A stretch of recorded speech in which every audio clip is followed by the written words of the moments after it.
1789 में फ्रांस में हमें एक बिगेस्ट रेवोल्यूशन देखने को मिलता है जो कि है French revolution. Now question is कि फ्रेंच रेवोल्यूशन था क्या और इसके पीछे होने के क्या क्या रीजन रहे होंगे।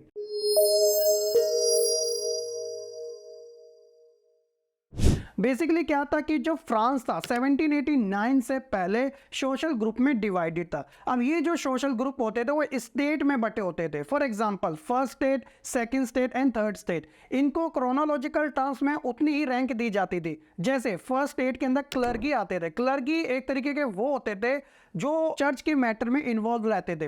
देन सेकंड होते थे नोबिलिटी, यानी कि जो स्टेट एडमिनिस्ट्रेटिव होते थे ना, उसमें जो हाई रैंक के लोग होते थे वो ये नोबिलिटी थे। और सबसे जो लास्ट नंबर पे थे नोबिलिटी के बाद कॉमनर्स, तो जिसके अंदर businessman, merchants, court official, lawyers, peasants, artisans, landless, labour servant, ये सारे इंक्लूडेड थे। तो यहाँ पे प्रॉब्लम किस बात की है? तो प्रॉब्लम ये थी कि जो फर्स्ट टू स्टेट थे क्लर्गी एंड नोबिलिटी, इनको सोसाइटी के अंदर काफ़ी हाई रैंक प्रोवाइडेड थी, यानी कि ये लग्जरियस लाइफ जीते थे, बिल्कुल प्रिविलेज टाइप की आप मान सकते हो। और एक्सप्लॉइट करने का काम भी यही करते थे, और जो एक्सप्लॉइटेड होते थे वो स्पेशली कॉमनर्स होते थे। अब ये किस किस तरीके से एक्सप्लॉइट किए जाते थे, जिसके अंदर सोशल, इकोनॉमिकल एंड पॉलिटिकल हर एक एस्पेक्ट में आप मान सकते हो।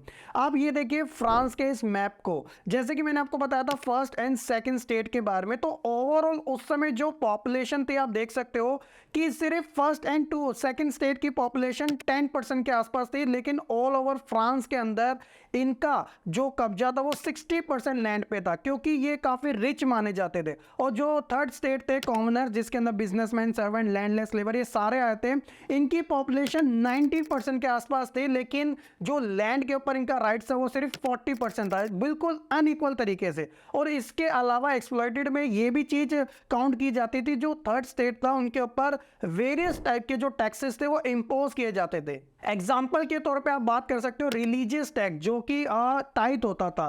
तो ये एक तरीके से डायरेक्ट तरीके से इन्हें पे करना होता था थर्ड स्टेट वालों को फर्स्ट वाले के, यानी कि क्लर्गी को। इसके अलावा एक होता था डायरेक्ट टैक्स, जो कि टाइल नाम का होता था। और एक इनडायरेक्ट टैक्स भी होता था, जो कि कोई भी अगर आप कोई कमोडिटीज को परचेज करते हो, चाहे वो टबैको हो या कोई भी आम जो चीज़ होती है, इन सभी के ऊपर वो टैक्स इम्पोज किए जाता था।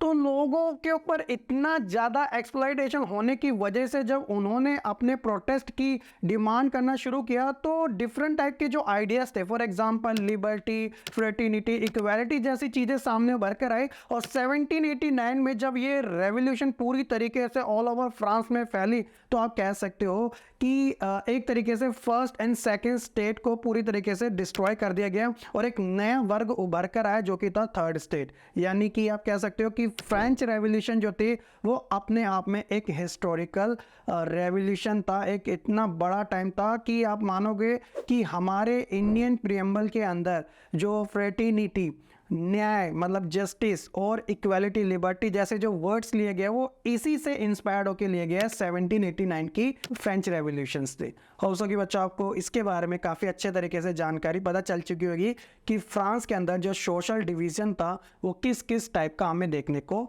मिलता था। ऐसे ही इन्फॉर्मेटिव वीडियो के लिए चैनल को सब्सक्राइब करना बिल्कुल ना भूलेगा। बाकी हम मिलते हैं अपनी नेक्स्ट वीडियो में, तब तक के लिए खुश रहे, पढ़ते रहे और ऐसे ही आगे बढ़ते रहें।